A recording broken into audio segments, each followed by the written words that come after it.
ನಿನ್ ಮಗನ್ ನಾಯಿ ಹೊಡ್ದಂಗ್ ಚಚ್ಚ ಹಾಕ್ಬಿಡ್ತೀನಿ ನೋಡು. ಯಾಕಮ್ಮ? ಸ್ಕೂಲಲ್ಲಿ ನನ್ ಮೇಲೆ ಅಧಿಕಾರ ನೋಡ್ತಾವ್ನೆ. ಅಪ್ಪ ಇವಳು ಸ್ಕೂಲಲ್ಲಿ ಪದೇ ಪದೇ ಹುಡುಗರ ಜೊತೆ ಮಾತಾಡ್ತಾಳೆ. ಹುಡುಗರ ಹತ್ರ ಮಾತಾಡ್ತೀಯ? ಹೌದು, ಅವರೆಲ್ಲ ಮಾತಾಡ್ಸ್ರು ನಾನು ಮಾತಾಡ್ತೆ. ಅವರೆಲ್ಲ ನನ್ ಫ್ಯಾನ್ಸು. ಫ್ಯಾನ್ಸ್ ಇಲ್ಲ ಗೀನ್ಸ್ ಇಲ್ಲ. ಇವಳ ಮಿಸ್ ಇಂಡಿಯಾ ಫ್ಯಾನ್ಸ್ ಇರೋದಕ್ಕೆ ಹುಡುಗರ ಹತ್ರ ಎಲ್ಲ ಕಾಸು ಇಸ್ಕೊಂಡಾರೆ. ಅದಕ್ಕೆ ಅವ್ರು ಕಾಸು ಬೇಕು ಅಂತ ಕೇಳ್ತಾವ್ರೆ. ಏನಮ್ಮ ಹುಡುಗರ ಹತ್ರ ದುಡ್ಡು ಇಸ್ಕೊಂತೀಯಾ? ಯಾರು ಕಾಸು ಕೊಡ್ತಾರಪ್ಪ, ಅದಕ್ಕೆ ಹುಡುಗರ ಹತ್ರ ಇಸ್ಕೊಂಡೆ. ಇದೆಲ್ಲ ಆಗಲ್ಲ.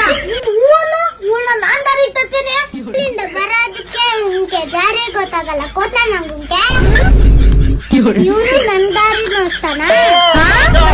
ತೋರ್ಸ್ಬೇಕೇನೋ ನಿಂಗೆ. ಕೈಯಲ್ಲಿ ಕಳ್ಕೊಳಕ್ಕೆ ಬರಲ್ಲ ನಿಂಗೆ. ಕೈ ಚಳ್ಕ ಬೇರೆ ನೋಡ್ತ್ಯಾ? ಆಯ್ತಿರ ನೀನ್ ನೋಡ್ಕೊಂತೀನಿ. ಹೆಂಗೋ ಬುದ್ಧಿ ಸ್ನಾನ ಮಾಡ್ತೀಯಲ್ಲ, ಎಲ್ಲಾರು ನೋಡ್ಕೊಂಡ್ ಹೋಯ್ತಾರೆ. ನೀನು ನೋಡ್ಕೊಬರು. ಒಂದಲ್ಲ ಒಂದಿನ ನೋಡ್ಕೊಂತೀನಿ. ನೋಡಕ್ಕೆ